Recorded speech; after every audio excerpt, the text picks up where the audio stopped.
ازيكم عاملين ايه؟ هنعمل مع بعض النهارده الكيك بوبس بطريقه سهله جدا جدا وبسيطه، وازاي بحاجه بسيطه جدا تقدري تفرحي ولادك وتعملي لهم حاجه حلوه في البيت من اقل حاجه. لو عندك كيكه ونشفت معاكي، لو عندك بواقي كيك وشايلاها في التلاجة، مفيش اي مشكله، هنطلع كل ده ونستخدمه مع بعض. وتقدري تعملي منه زي ما انت شايفه كده. وحدات كيك بوبس الصغنونه تحطيها زي في ورق الشوكولات، او تعمليها لهم زي المصاصه كده اللي هي الشكل المعتاد. شايفين بجد شكلها وطعمها خطير جدا.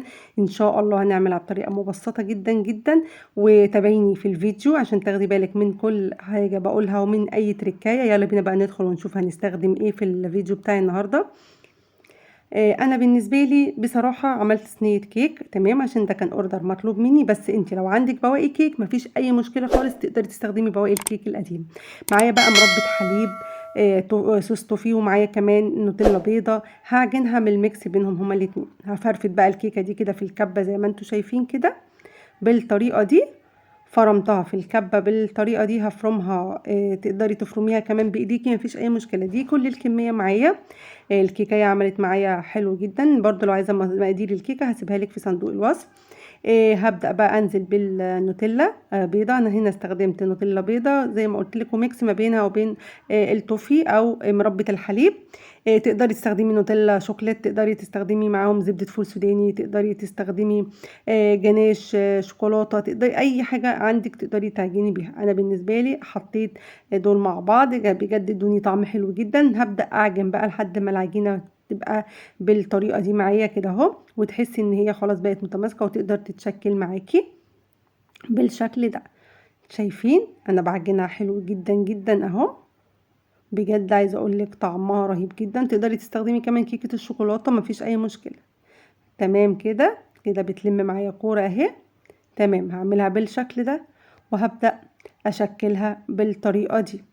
هجيب بقى عندي هنا الصاج وهبدأ احط فيه الكرات بتاعتي. تقدري لو ما عندكيش العصيان بتاعت الكيك بوبس مفيش اي مشكلة خالص، نعملها وحدات كده زي الشوكولاتة وهنستخدمها برضو، هتدي بجد شكل حلو قوي. خلصنا كل الكمية بقى، وهجيب العصيان كده وهغطسها.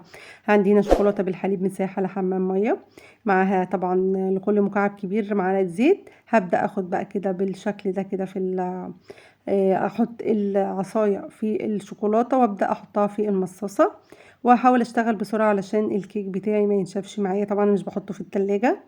الجو دلوقتي بالنسبة لنا جو ساقعة.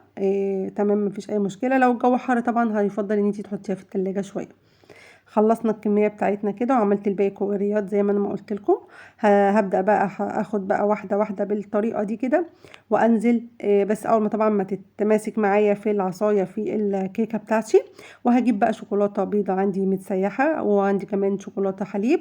وهبدا بالشكل ده كده، هبدا اخد واغطس او اغطي الكيك بوبس بتاعي. وهحضر بقى عندي هنا سبرينكل. لو عايزه كمان شوكولاته الوان ان انا اعمل بيها خطوط عشوائيه، مفيش اي مشكله خالص. عملتها كده معايا وهبدا اخد معايا السبرينكل وارش.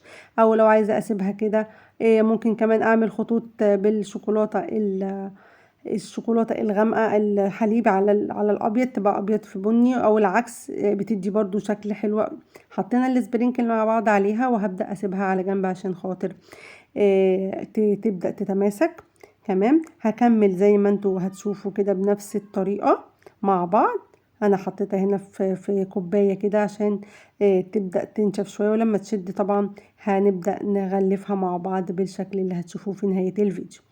تمام، بالطريقة دي. عندي برضو البني بنفس الشكل، وهبدأ احط لها برضو سبرينكل من فوق. الولاد بيحبوا السبرينكل الالوان ده قوي. تمام كده. واي شكل بقى تشكيل انتي بتزيين بتحبيه. الاساسي معانا في التزيين شوكولاته، شوكولاته بيضاء، شوكولاته عايزه تعملي شوكولاته حليب، تمام، شوكولاته ساده مفيش اي مشكله. بتدي طعم حلو قوي اللي بالحليب بصراحه. هكمل بنفس الطريقه برضو زي ما انتوا شايفه كده، عشان بس تبقي عارفه احنا عملنا ايه. هكمل بقى نفس التزيين بتاعي وهوريكم كده. وانا بعمل الكوره برضو بتشكيلها هتبقى عامله ازاي. انا بعتذر طبعا ان الفيديو معاكم يعني طويل شويه. ادي الكوره اهي جبتها وهنزلها في الشوكولاته. افتح لكم الكاميرا شويه. زي ما بنحط اي شوكولاته هنغطسها كده اهي.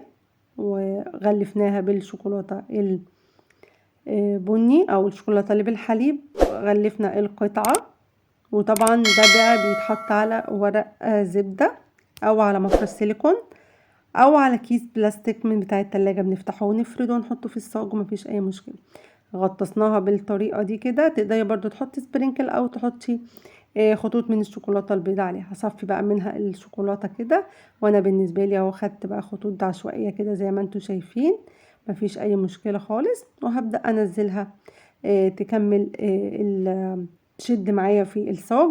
انا كنت مجهزة برضو في اكياس كده شوية شوكولاتة من ده ومن ده، علشان خاطر ان انا ابدأ انزل بالخطوط زي ما انتوا شفتوا معايا. انا هنا استسهلت المعلقة بقى قدامكم بحيث ان انا اكمل لكم الفيديو لكم. طبعا هنحط الشوكولاته في اكياس تزيين ونفتح حته صغنونه قوي، وهنبدا نعمل خطوط عليها بالشكل اللي انتوا شفتوه عملته بالمعلقه معاكم.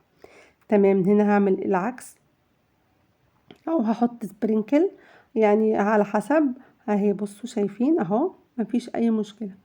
طبعا بالكيس هيبقى معاكي تعرفي تتحكمي اكتر. انا بالنسبه لي عادي الاتنين الحمد لله يعني بتحكم فيهم. بس كده. تقدري برضو ما تحطيش الخطوط دي الا لما لو هتعملي بالكيس، الا لما تخلصي خالص كل التزيين. دي ليها اكل بصراحة تحفة، ودي برضو ليها اكلها حلو جدا. الولاد هينبسطوا بيها جدا جدا، بالذات اللي هي بتتحط في العصاية اللي هي الشكل المتعارف عليه. وتقدري تغلفوا لهم بالورق السوليفين او الورق الشفاف، وياخدوا معاهم في اللانش بوكس كده. حاجة جميلة بجد وسهلة وبجد مش مكلفة خالص. زي ما قلت لك تقدري تعمليها من بواقي الكيك عندك. عندك كيكة ونشفت ممكن تبدأي تفرميها وتعجنيها وتعمليها لهم منها أحلى كيك بوبس. احنا كده بقى هنكمل بقية التزيين ونرجع نشوف الشكل النهائي معانا في الفيديو.